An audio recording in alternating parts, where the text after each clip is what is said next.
how I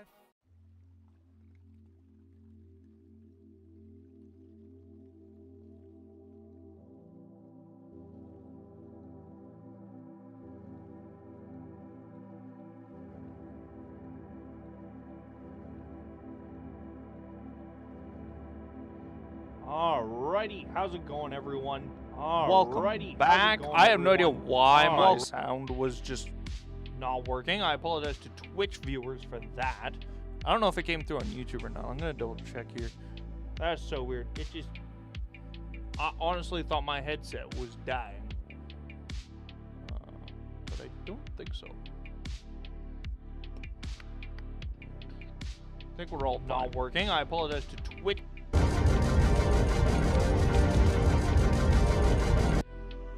Must have been an echo that was going on between everything. I think that's probably what this was. That's so bizarre. We're gonna get chat though working. Here. I apologize. Let's grab chat. But yeah, what an awesome all-star race. I think that's the first thing that needs to be said. I don't care if you thought that it was a little too crash heavy, that it was a little convoluted, the fact it wasn't at night, which is strange still to think about that that's an all-star race not run at night. But, you know, I mean, hey, they tried something different. And, I mean, I think going to Dover, everyone thought, this is going to be boring. This is going to be lame. There is no point in us doing this. And then suddenly, boom, we have one of the craziest all-star races I can remember in quite some time. I'm going to go ahead and turn the music down just a little bit here. Just kind of help us all out. Pop-up chat for Twitch. Boom, boom. Let's go ahead and move you over here. Let's go ahead and put you right between them. This worked out really well during...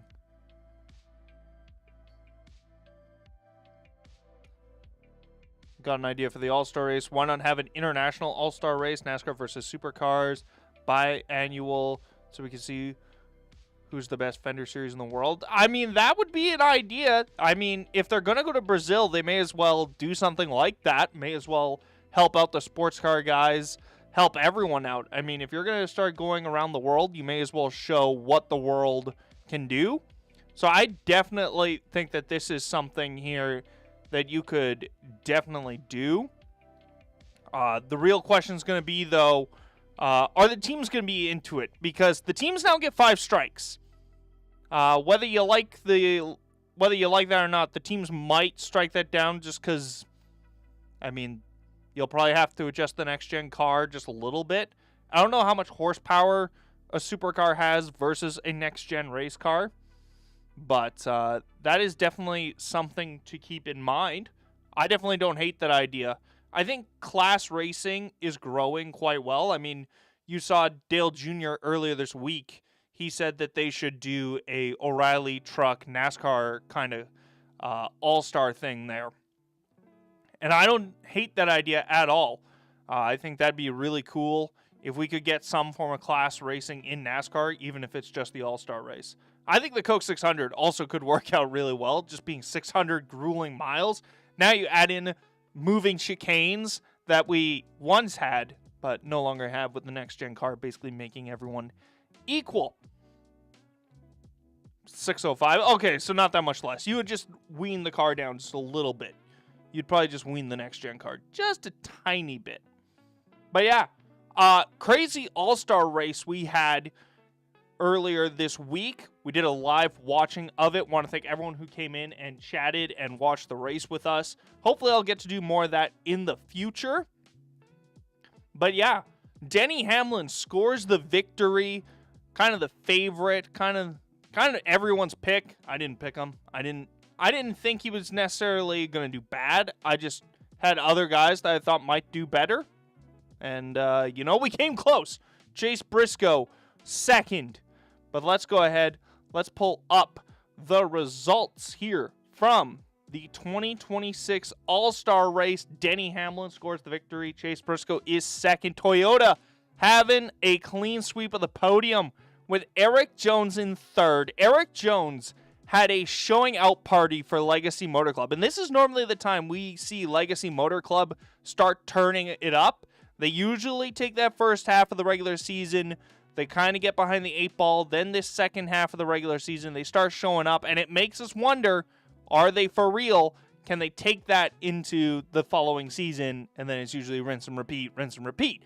So, I mean, hey, third place here. They're still not out of it by any stretch of the imagination. And this is the house that Jimmy Johnson absolutely dominated at. I mean, has 11 victories. His last win came at Dover. No surprise here to see Legacy Motor Club running this well at Dover. What's kind of a surprise, though, is 4th and 5th and maybe even 6th. Austin Dillon, Connor Zilich, and Austin Cindric. What a showing by RCR and Trackhouse. Connor Zilich, honestly, probably wins this All-Star race, in my opinion, had he not had the pit road penalty. Like, this kid was for real. He was tracking down Denny Hamlin, Tyler Reddick, and Chase Briscoe. Then that caution comes out, and then they get behind in the pits.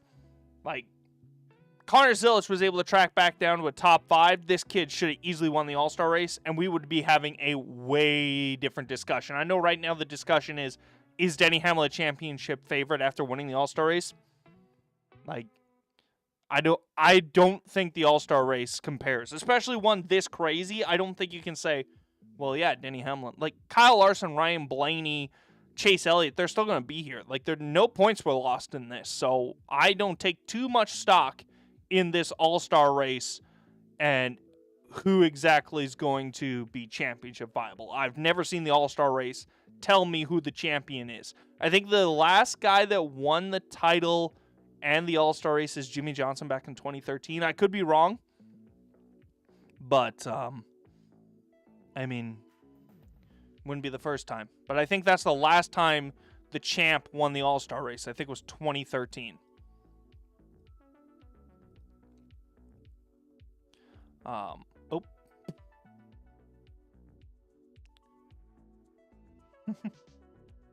Lol.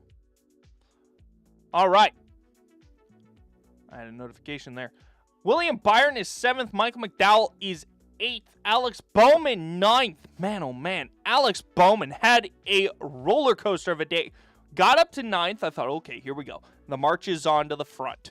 And then he suddenly sunk like a rock. The tires fell off this car, and he just sunk. Then in the last half of the race, he had to work his way back towards the front. Brad Keselowski started this race out in front, beat Denny Hamlin on the initial start. I was really shocked. I didn't think he was going to. I thought Denny Hamlin was going to blow away, and so did the TV broadcast. And then Brad Keselowski said, hang on a second, I am here. But then kind of after that first segment, they kind of just became an afterthought. They just went away. Couldn't keep up.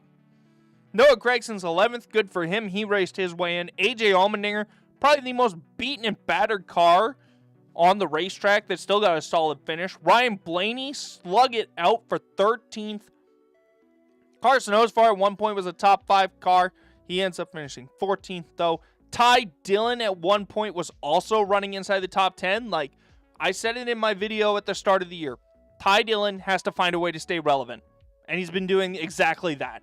Ty Dillon has stayed relevant all year long, despite being in a car that should be worse than Cody Ware, in my opinion. He should be. He should be 37th in points out of a 36-car field, and he's not. Ty Dillon has done an excellent job, and I don't think we give him the flowers that he deserves, and I try to. I try and watch as many people as I can and say, hey, they all deserve their flowers. Like, Ty Dillon, once again, found a way to be relevant in an event that is meant for all-stars. Not saying Ty Dillon can't be an all-star, but at this point, with the equipment he's in and the just what we've come to know of Ty Dillon, this is a really good run. This was a really good run. Unfortunately, he just won't get the finish to show for it. Ricky Stenhouse Jr. 16th, kind of underwhelming because most of the cars behind him all have crash damage, so he's kind of the last car that doesn't have damage. Although he made a sick save in qualifying. Like, that was very impressive. I know a lot of people are calling it Jimmy Johnson 2.0, but, I mean, that was very impressive. I mean, he's got bigger brakes, though, so It's not quite Jimmy. If Jimmy had bigger brakes, I'm sure that wouldn't have been that big of a thing either. Kyle Busch 17th. Man, oh man, Kyle Busch had a top 5 car, then gets wrecked by just things that Kyle Busch being Kyle Busch at this point, speeding on pit road, and then gets put behind the 8 ball and drives straight into a wreck. Like, absolutely insane. But because he's Kyle Busch, he gets into the All-Star race and just wasn't really the same. Josh Berry, I mean, this car I don't think had that much damage done to it, but probably enough that it being the Wood brothers didn't really have much to compete with. SVG, 19th. Spun out, battling for the lead.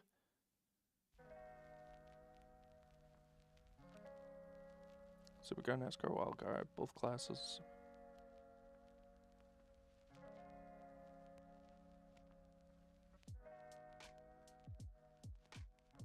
Yeah, that format would work quite well. 75 laps. You'd have to pick a track that is good for the next gen car. I think the supercars would probably be fine wherever. They seem to be built for that. It's more so the next gen car, what road course allows for it. Like something like the Glen, I think works really well for it. But I don't know if the supercar would work that well at the Glen. So you'd have to find something that a track that benefits the next gen and the supercar all at the same time. That's kind of the only crux, but I definitely think this format would definitely work out quite well.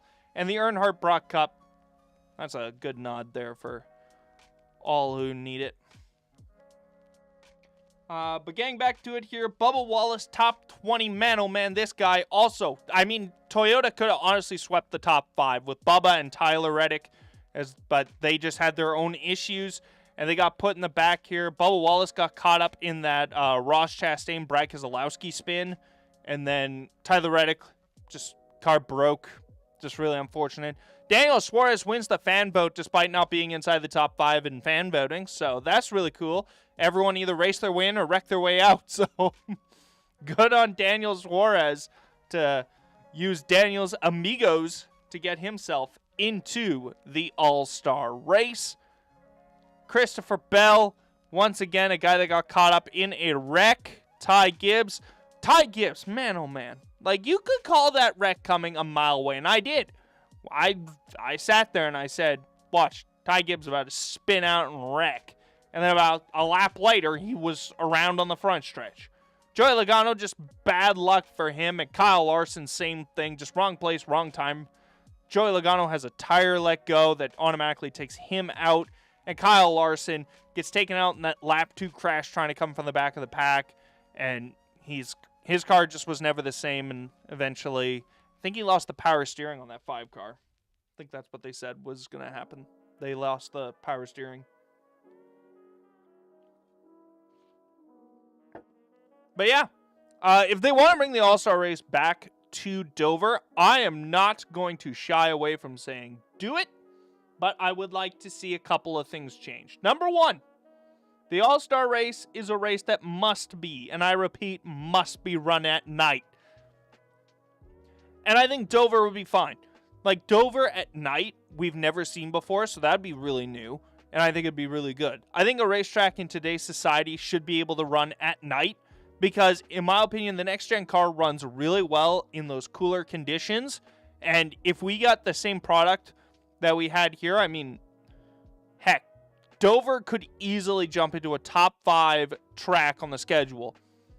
Like, I think a lot of people didn't like this because of the atmosphere. It was just broad daylight. If you put this in a nighttime scenario, I think it's fine. Like, I didn't hate the format that the All-Star race ran under. Yes, it took out guys like Kyle Larson, Chase Elliott, Chris Buescher, guys who we thought might make the All-Star race and contend, and then never got a chance to. But I don't think every year you're going to have a lap 2 wreck. Like, I think most years you're going to see Chase Elliott, Kyle Larson, they're going to have a chance to contend. But it also puts a lot of pressure on qualifying. This makes qualifying matter, and that's what we want. We want every part of the weekend to matter. Otherwise, what's the point? What's the point of watching practice if it's not going to matter? What's the point of watching qualifying if your guy's just going to start up front? Like, this is the reason. Because when a guy like Kyle Larson, when a guy like Ryan Blaney has a bad qualifying, you get a little nervous. Because, frankly, in this All-Star race, everyone raced like it was the All-Star race. There were no points on the line. There was no... The only thing out there that they knew they could go get and that they had to go get is the $1 million. So everyone was racing like it, and I thought that made this race just so much better. Everyone finally raced like it was an all-star race, like there was nothing to lose, and that was fantastic. I think it's what added to the chaos and ultimately made this race really, really good. And I knew that Dover could do this. I mean, Dover's been a bit of a snoozer in the points era, and I know people want to give it its points race back, but like, man, I don't want to lose this. There are things that I hope that we could do that might give it that old school feel again. I think it ultimately comes down to the track promoters and Fox. They have to make those grandstand entrances memorable again. We can't just have this tiny little dinky stage. We've got to have the big colossal stage. I remember when Sprint was running this thing.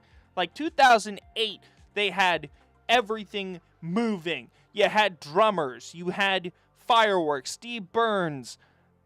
Like Chris Devoda. These guys that were taking this to the next level.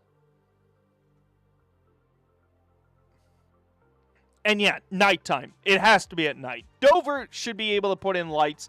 They've already said it's the biggest sporting event in the state of Delaware.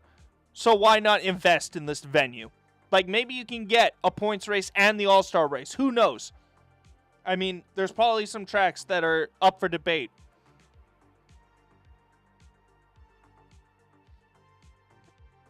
I mean, it's possible. And we'll see what happens. If North Wilkesboro ends up being a snoozer, we might see Dover get its points race back and North Wilkesboro go back to being the All-Star race. Because I think that the All-Star race needs that feel of nothing to lose. And that's what we saw here on Sunday, was nothing to lose from these drivers. But yeah, that is going to do it for those results. Next up, we had the NASCAR Hall of Fame inductees announced today. Kevin Harvick, Jeff Burton, and I believe Larry Phillips was the other one. Let me double check here.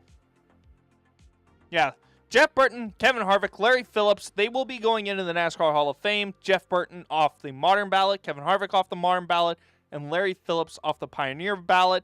And Lisa France Kennedy gets the Lifetime Achievement Award. So, Kevin Harvick, instant Hall of Fame lock. And I'm going to call this out because I think this is ridiculous. We need to start releasing the names of who people voted for on this All-Star ballot. Not All-Star, Hall of Fame ballot, because this is getting ridiculous. I think Kevin Harvick only had like a 72% approval to get into the Hall of Fame.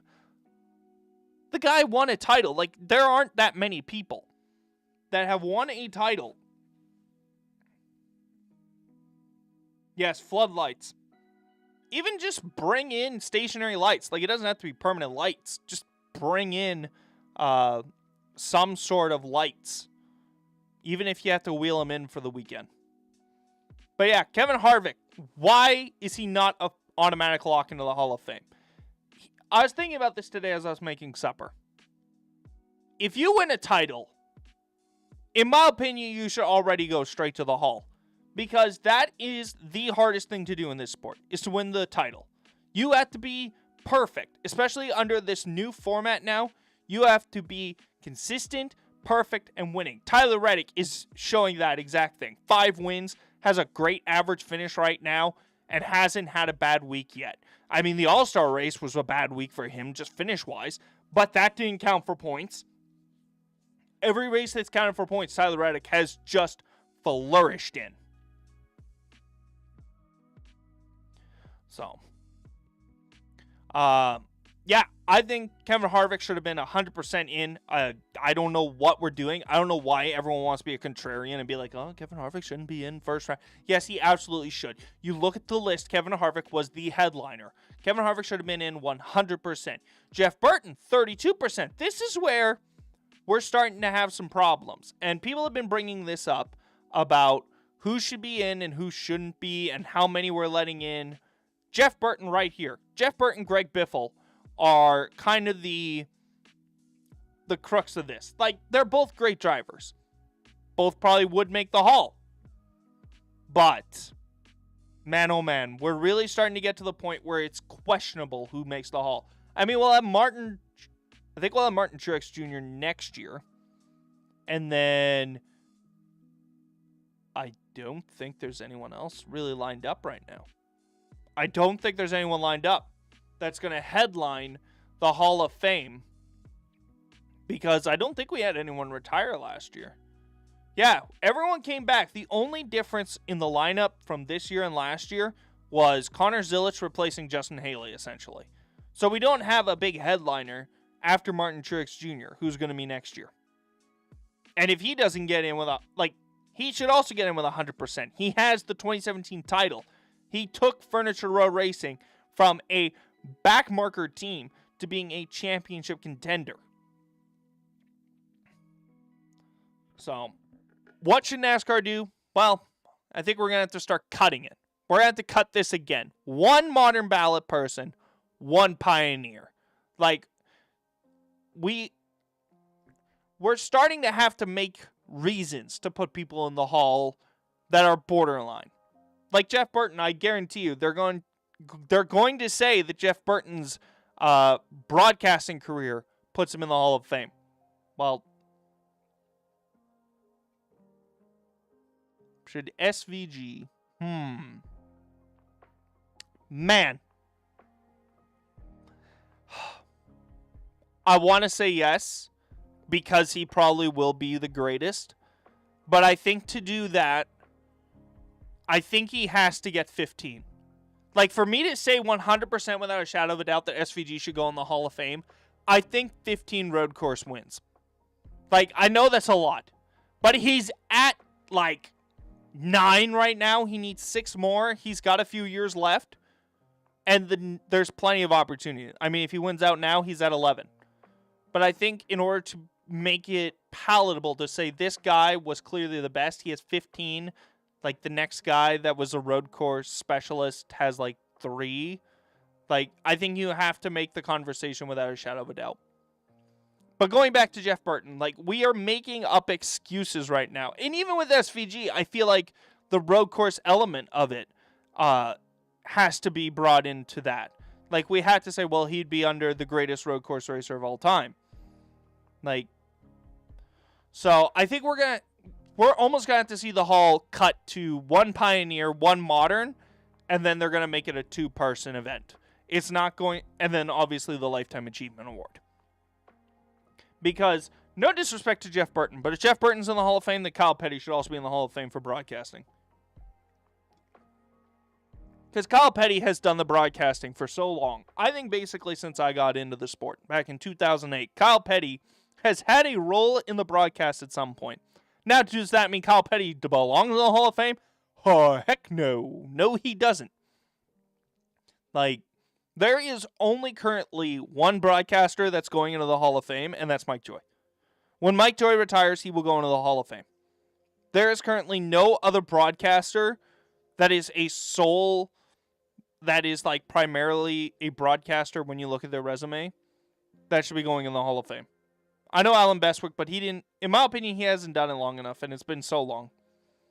I get it. He's great and all, but he was in and out of that booth so many times. He never really had a true stint like Mike. I don't know how... I'm not trying to disrespect Alan, but he doesn't have the iconic calls that Mike Joy has. The 20 years of trying. Mike Joy, you think about it, so many great moments in the sport. And that's no disrespect to Alan Bestwick. But I think there's only one broadcaster there's only one person based on broadcasting who should be in the Hall, and that's Mike. Not Jeff. Not Kyle. Not Brad Doherty. I mean, Ray Evernham, if he had stuck around and stuck it out, I think Ray Evernham could have been a really good broadcaster. Those days on ESPN, when he was doing a limited analyst role, I think was fantastic. He should have been in that role a lot more, but he's gotten a lot more passions. He's doing the IROC thing now. So, but yeah, Larry Phillips, don't really know a whole lot about him. Excuse me. So, I mean, good on him. I know Chase Elliott was campaigning for his uncle, which is honestly shocking that because of that he's not in. And I don't know if that moved anyone to put him on their ballot or not. Or if they just decided, Larry Phillips is more deserving. Lisa France Kennedy winning the Lifetime Achievement Award. Kind of ironic, considering the fact that the France family has had one rough go at it this last 365. From losing the lawsuit, now Jim's retiring. Like, the France family cannot catch a break right now.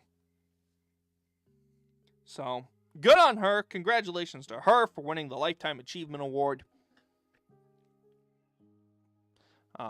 But yeah, those are your Hall of Fame. They will be going in January, I believe. It's usually late January, early February, before the season kicks off. Pretty much around 1 to 2 weeks before the Clash, they usually put them in the Hall. So that'll be really cool.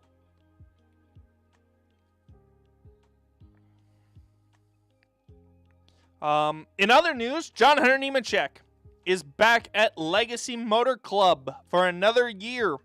And so continues the cycle of the most boring, silly season I've ever seen in my life. Everyone's re-signing. There was so many opportunities here for people to actually make moves, and so far no one has. But I digress. Let's talk about John Hunter Nemechek. Good on him. This was the best move. This was the best move for Legacy. If he had put up another horrid year, then yes, absolutely, boot him out. But he didn't last year. He improved quite a bit. I think he was up 9 spots in the points last year, 9 or 10 spots in points. Now, currently, it's not looking too hot. Currently, this man finds himself 28th in points. Hi, yai. Horrid. But you look at this here. He's only 4 back of 27th. He's about 17 back of Todd. Like, you look up here. This isn't even 50 points. He's not even a full race yet back. He can still make up time. And if Eric Jones is anything to show about what happened there, then we're going to be fine. This guy can still do it. He's got plenty of time. There is no need to rush. And I like that Legacy isn't as much as internal turnover as they've had. Their driver lineup, for the most part, has stayed the exact same, which is really cool that they have been able to keep that driver lineup, for the most part, the same. Obviously, they've rotated a little bit, some by their own doing, some by just people making dumb mistakes on social media.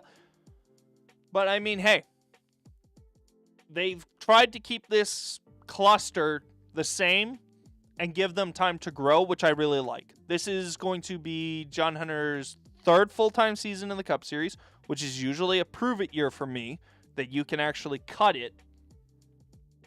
And so, I mean, right now it's kind of iffy, so I don't hate this move. I don't really know who else you'd go get, especially when they're already going to announce a 3rd car. And so, that 3rd, I'm going to be more critical of who they put in that 3rd car than them re-signing John Hunter. Because to me, this is the safe move, and they've got at least 1 more year. And it's not a long-term deal. So if John Hunter sucks the rest of this season and then sucks next year, well, cut him loose. That's fine. It's not the end of the world. Eric Jones has kind of always been the anchor to this team. And that's been kind of where they've gone. And then the 2nd car, they're like, okay, yeah, develop. Eric Jones. If we need results, we go to Eric Jones. When we want to just see steady improvement, we go to you. Like, Eric Jones shows this team where they are equipment-wise, And they're just kind of letting this second car be the second car. Now, this third car, they have shouted out a handful of names. Some I like, some I don't like. And I want to make this, I'm going to do this here, because I don't think it works well in a short. I'm going to say my top 3 drivers that I think should be in, we already know it's the 84 for next year. At number 3, Jesse Love. And this is purely because I don't know if he can get out of RCR. I just don't know if he's going to get out. He's an Xfinity Series champion, now an O'Reilly champion. He currently sits, where in the points? Where's Jesse Love in the points? Nope, that's Trucks. O'Reilly. He's third in the points, minus 177 back of Justin Allgaier. But that's because Justin Allgaier's got 3 big wins on his season so far. So I really like that. Does he get out of Chevy? Who knows?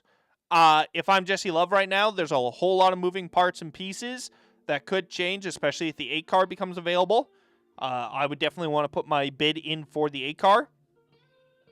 But once again, I think Jesse Love has to wait and see what Kyle Busch does. But yeah, at number 2, I would want to see them take a chance on Sheldon Creed, honestly. Like, it's splashier. I know that Jesse Love is the safe, smart pick. But I think Sheldon Creed could get out. Like, there's no room to go at Haas. Like, there's no way you're going to get into the 41. Not as long as Joe Custer runs the team. And Cole Custer is going to keep doing what he needs to do. And he's not doing bad. The car is just bad. Cole Custer's not doing anything wrong at this point. When it was the 41 at Stewart-Haas Racing, there was a lot bigger expectations because that team was championship caliber. And he had already proven he could win in this equipment and then just never did again. But, yeah, I'd love to see Sheldon Creed. I'd love to see the risk. I think this is a riskier, more flashy pick. But, yeah. And I know that right now it's probably going to go quite a ways. But if we're looking through who we think could maybe do something, number 1, let's see.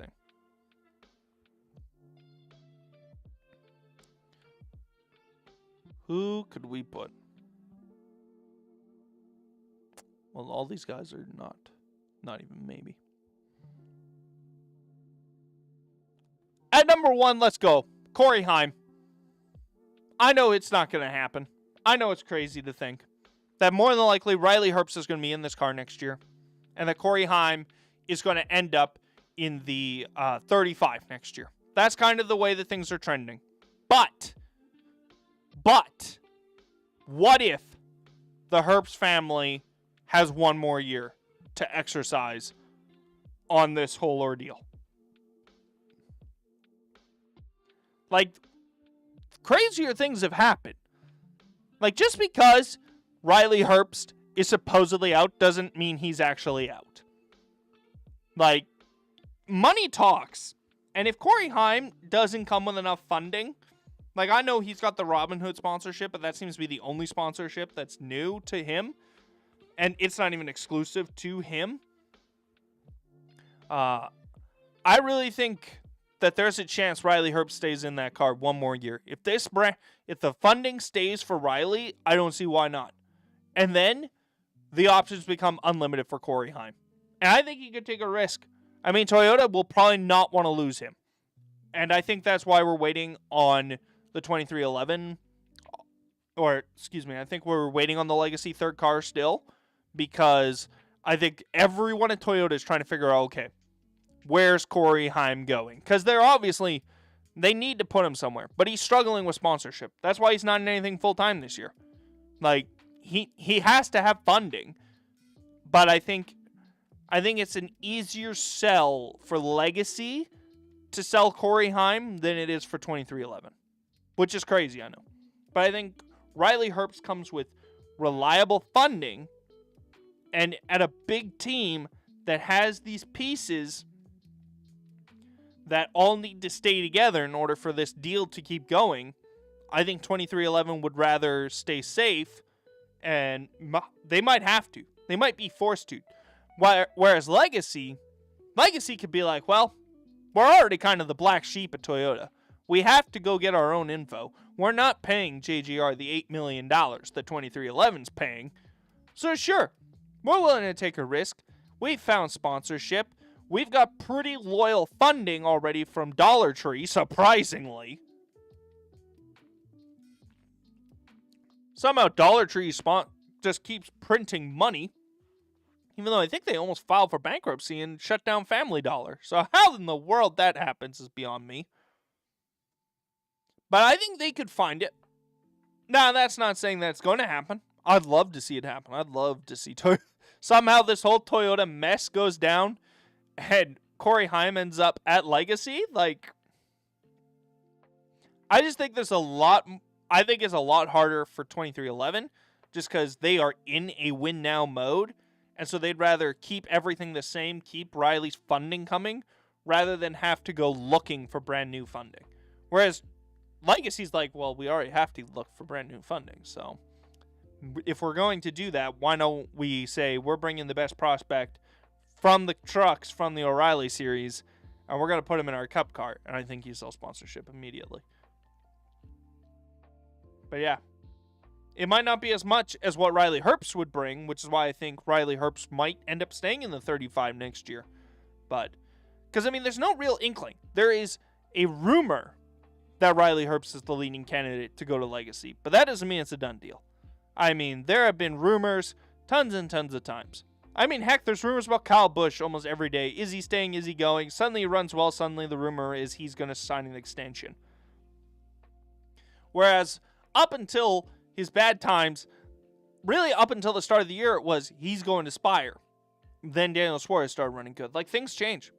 Things really do change. And if suddenly funding becomes a big problem for 2311 and they're like, man, we want to put Corey Haim in here, but man, we can't fund it. We got to keep Riley one more year. And then Corey says, I am not waiting around one more year. I am going to go to Legacy and I'm going to try and build this team up. Which, I mean, it's very, very possible that this is going to be a very young